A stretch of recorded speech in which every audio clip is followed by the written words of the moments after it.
Hey guys, Danny Johnson here, and today I want to talk about the 26 spline input shaft upgrade for the 0304 Cobras with the T56 transmission.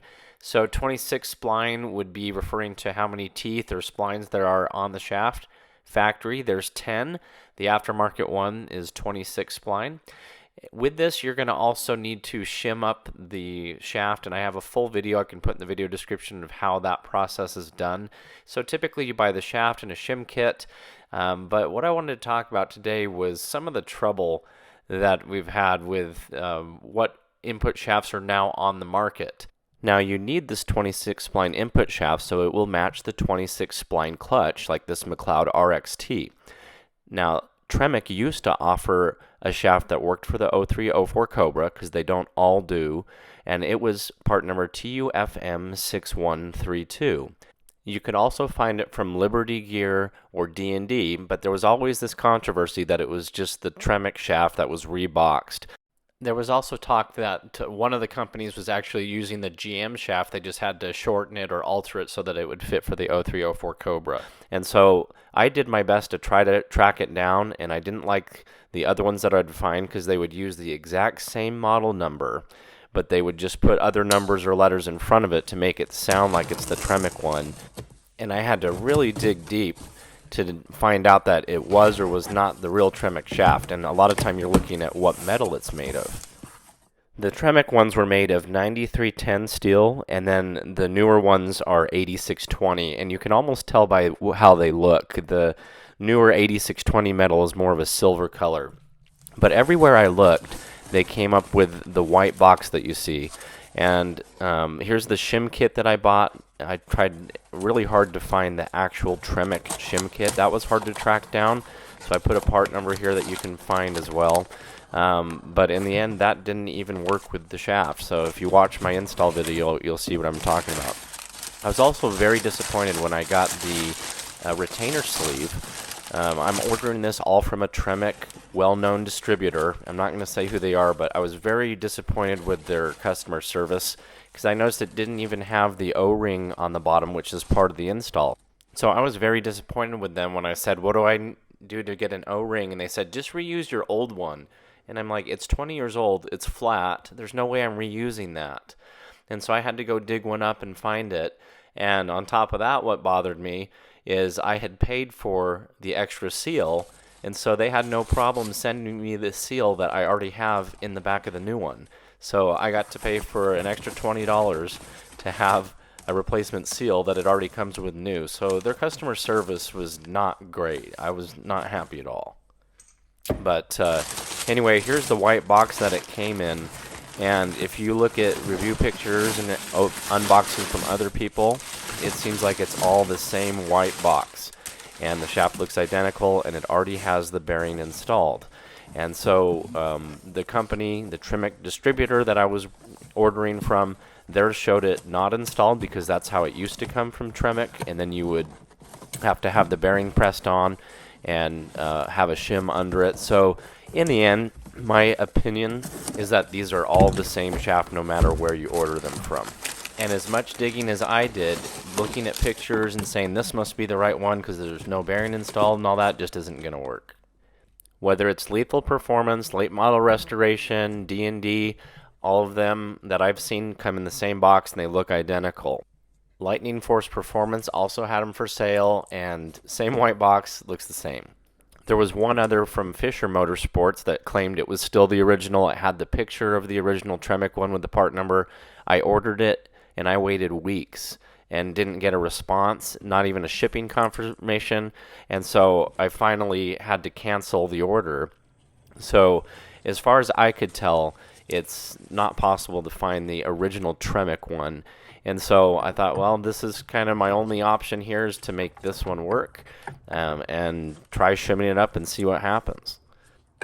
It seemed to fit just fine when I worked it into the transmission, but as I started to install the cover and work with the shims, that's where I really ran into trouble.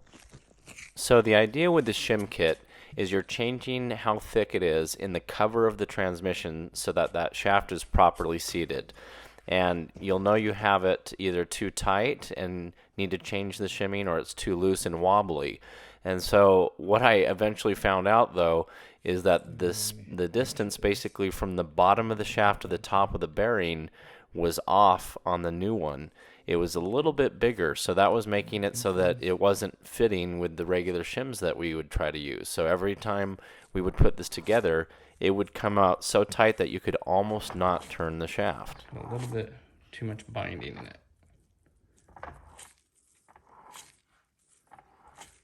I even took it over to a friend's house to try to press the bearing on in case maybe it wasn't fully seating, and that didn't really help too much. But all of the factory shims in the Tremec kit were designed to fit with their bearing on the size that it should be. So if the shaft was as it was supposed to be, any of these ones would get you close.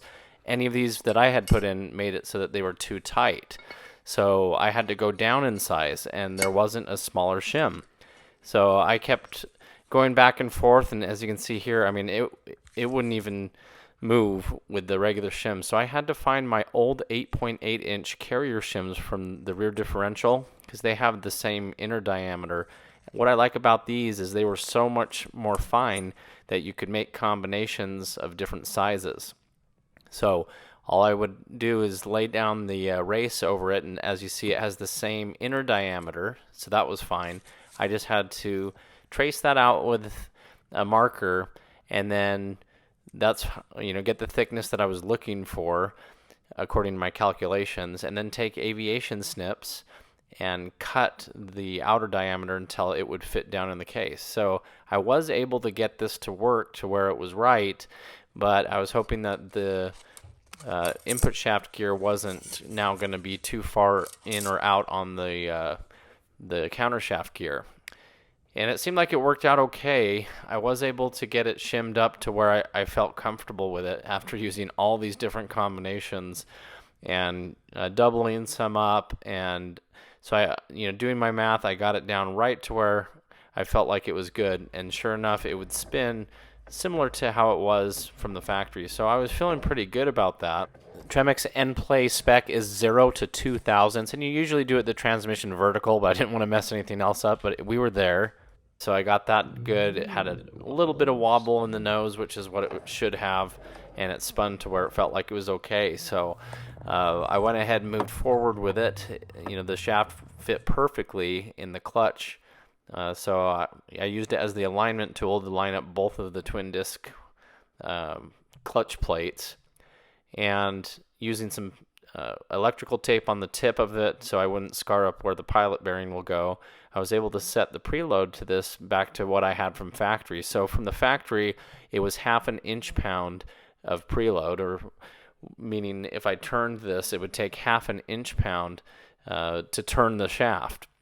That's with the gears installed and everything, so you're not looking at the bearing preload, you're just looking at the overall installed measurement. So the factory one, again, we got it to 1/2 inch-pound. When I first started with the 26 spline input shaft, it was coming up to 1.5, and then we got it down after shimming it right to where they were making the same measurement. So that's where I felt comfortable enough to install it. I felt like the shaft was in solid, and it was also set right.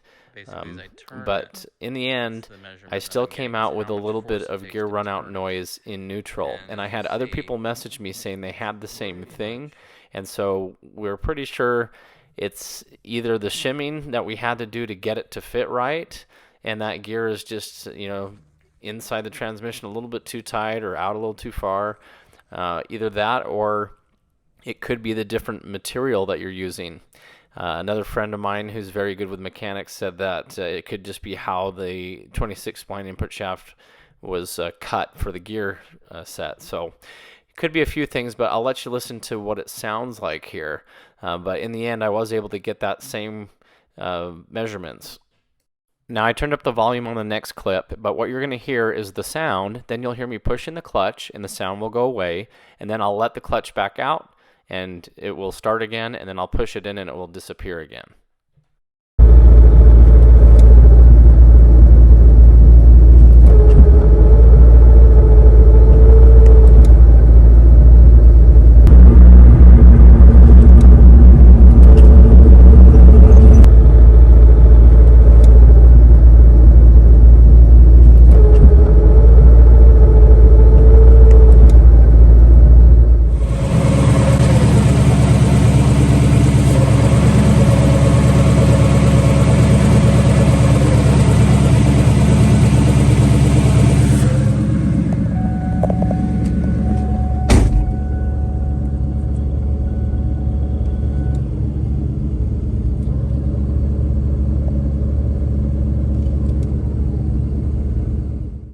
Now, I could never hear it as I was driving the car, so it was either not loud enough that over the exhaust I couldn't hear it, or it wasn't that bad. And this is counter shaft to input shaft, so it doesn't have anything to really do with all the other gears, but I did worry that if it was doing any kind of metal shavings that it would get throughout the transmission.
By comparison, we test drove a white Mach 1 that had the input shaft bearing shimmed wrong, and so you can really hear it even while driving.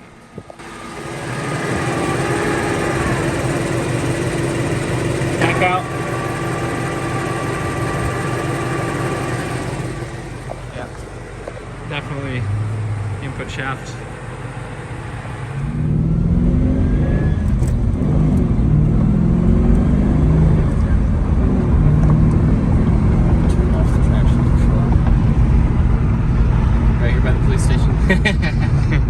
Six-cylinder, nice.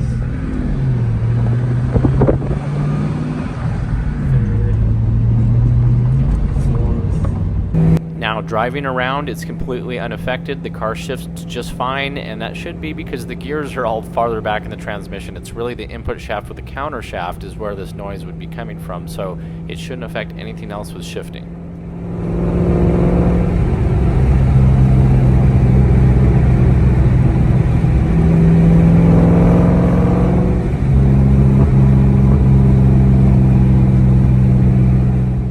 So I decided it was time for a T56 Magnum. It's something you always think about and you hear good things about it so much, and I knew it would have its other trials, so check the video description. I have the full playlist on installing it and what I had to do. So Justin SVT came over and helped me pull out the stock T56 with the 26 spline input shaft. We put them up on the bench side by side, did some comparisons, and you know, it was really cool and a good experience, so I'm glad that I did it.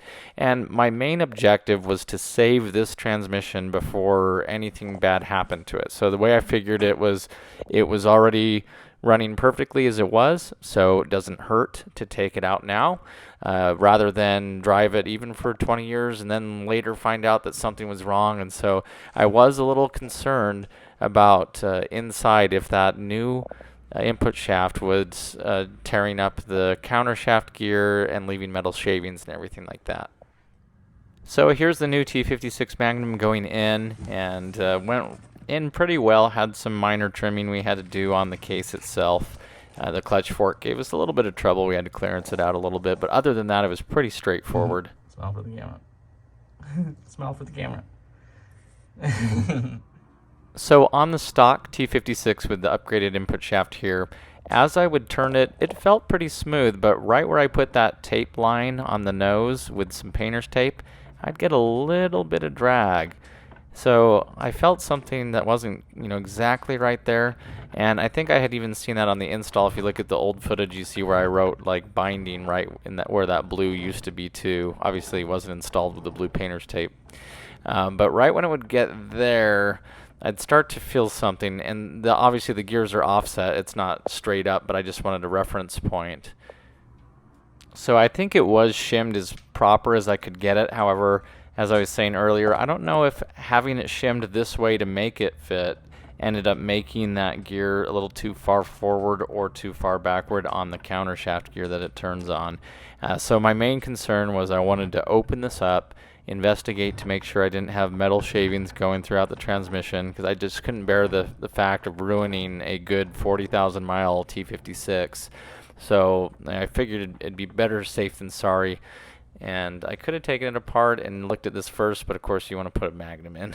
So, you know, it doesn't hurt to have extra transmissions with how many cars we have. So I went ahead to put the stocker back in.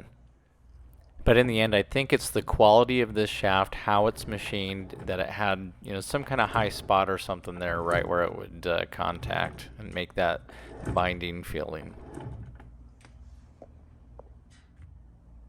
This is an interesting observation. So here's the retainer sleeve that the throwout bearing rides on. And you can see the marks. It was pretty much riding right here. So that's with the twin disc RXT clutch. Since it's a deeper clutch and came in more, it was farther back. So you can see on the stock one, with the stock clutch, it was riding more towards the nose here. So interesting to see just by the wear on these two. You can really see that difference of how the twin disc runs that throwout bearing farther back, and that's why you have to bring this pivot ball stud farther back in, and also maybe notch out the clutch fork if needed. Okay, so why am I using a 15mm chrome? Well, the chrome actually will fit onto the bolt. The impact socket is thicker and actually won't fit in there.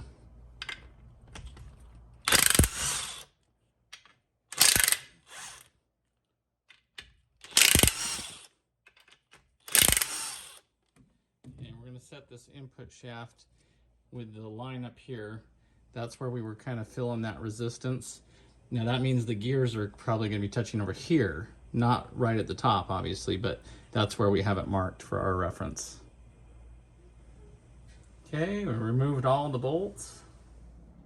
Okay, so we're breaking this case apart. You can put your pry bar in here, but just remember, if you push this way, then you're putting pressure on that part of the case you don't want to do. So you want to go this way with it. And that's giving it the most amount of bite and going forward. Also remember that the case does have to go forward because there are dowel pins that align it at the very top and bottom, and you also have the rods for the shift forks and everything. So check the video description. I have the full install on this and step-by-step procedure on it, but this is just taking it apart to show you. Okay, the case is off. Right here with the nose up, that's where we were starting to get a little contact. So these are the teeth that we kind of want to look at and just see if there's, you know, something wrong with them, if they weren't machined right, or, you know, we did feel a little resistance only when it was on those teeth. So we'll mark those. Okay, but inside the transmission, it looks pretty clean. So I'm not seeing any metal shavings or anything that's really concerning me.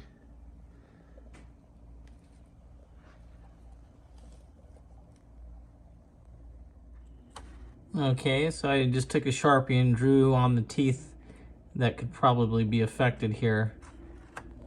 Because as we turn it with that line up, that's when we were starting to feel a little bit of a difference there. So we'll take a look at those gears and maybe the ones before and after it. So I'm looking through old pictures to see if I can see this, but see that little white dot that's on every gear in the same spot? I'm not sure if that's new or if it was something that was on there before.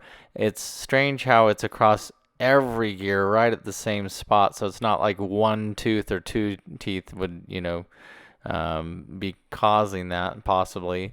It could be something where, you know, the entire gear is touching in that one spot, but they didn't seem like they were problematic, but just so that's something I noticed. On the edges of the teeth, I saw a little bit, and as I looked at old pictures, it looked like it had some of that already, so that might be normal wear. The overall wear pattern I was looking at, where you can kind of see, you know, the shadow, That gear pattern looked good on both, so I don't think we re-wore any different pattern on there. So time will tell if putting the 10 spline back in, if it'll make noise or not. That's just something we'll have to figure out. But here's where I marked up these ones on. Now we're looking at the 26 spline input shaft. And so I'm not seeing anything huge that jumps out at me. It would probably be something just machined to the point where some of these ridges might be a little higher than another one, or something that was causing that, that little resistance.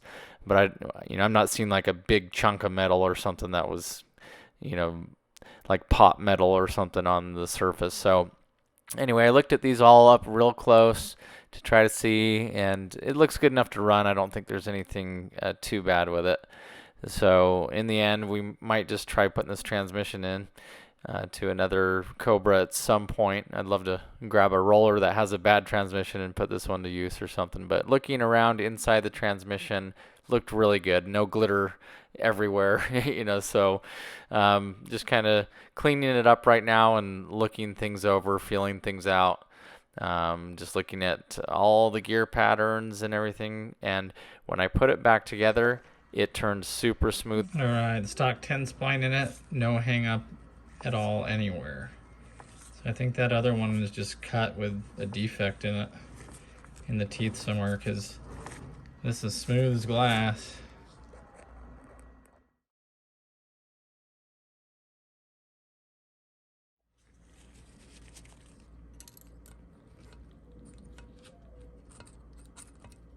Here's the race.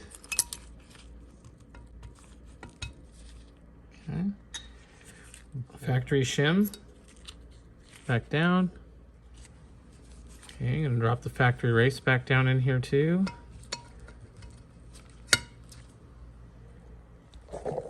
Ten spline back in. Put the case back on. All right, stock 10 spline in it, no hang up at all anywhere. So I think that other one is just cut with a defect in it, in the teeth somewhere, because this is smooth as glass. Now, a friend of mine said he did the same thing, had the same noise. His was even a louder noise in the beginning. He tried shimming it in different ways and came up with the same thing. So we're pretty sure that it's just the quality of this aftermarket 20 spline input shaft. Now, my friend lives just down the road from this distributor, and he was getting the same noise, if not worse. And so when he went down to talk to them, they said, well, see if it goes away with mileage. And when I called in at the same time, we're going through the same thing. They said the same thing. Yeah, just see if it goes away with mileage. And they didn't seem very concerned about it. And, they are racing professionals, and they do it all the time. So I kind of took their word for it. And my friend did say that his eventually did quiet down after about 1,500 miles. I was quite upset because the more that I reached out to this company, who was a Tremec distributor, it's not Tremec themselves, they were very highly rated. Everybody talked to them on the internet about how good they were. And when I asked about the source for it and everything, they would not tell me. When I said, where is it made, they would not give me any information. They just said, it's good enough that we put it in cars that we build, so you should be okay. So I had the hardest time calling them, waiting for weeks for them to get back to me. They wouldn't get back to me. I'd call back in. And I know that they're a shop, and I know that they're busy, but they definitely were not taking care of me as a customer. So anyway, the Magnum's in. We're enjoying it, and it's good to have a spare transmission, and who knows what the next story will bring and where we'll put that transmission in another car. But anyway, thanks for watching. Stay tuned for more content like this, and if you're new to the channel, feel free to subscribe. Thanks, guys. I have sweet tires on now.